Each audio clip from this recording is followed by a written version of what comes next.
Muri iki gihe twugarijwe n'iki cyorezo cya coronavirus, byagaragaye kenshi ko gikunze kwangiza imyanya y'ubuhumekero.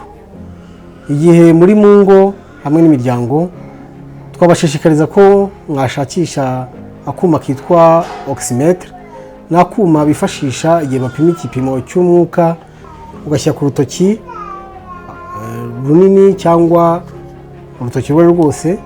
Ibipimo bigaragara hagati y'ijana na 92.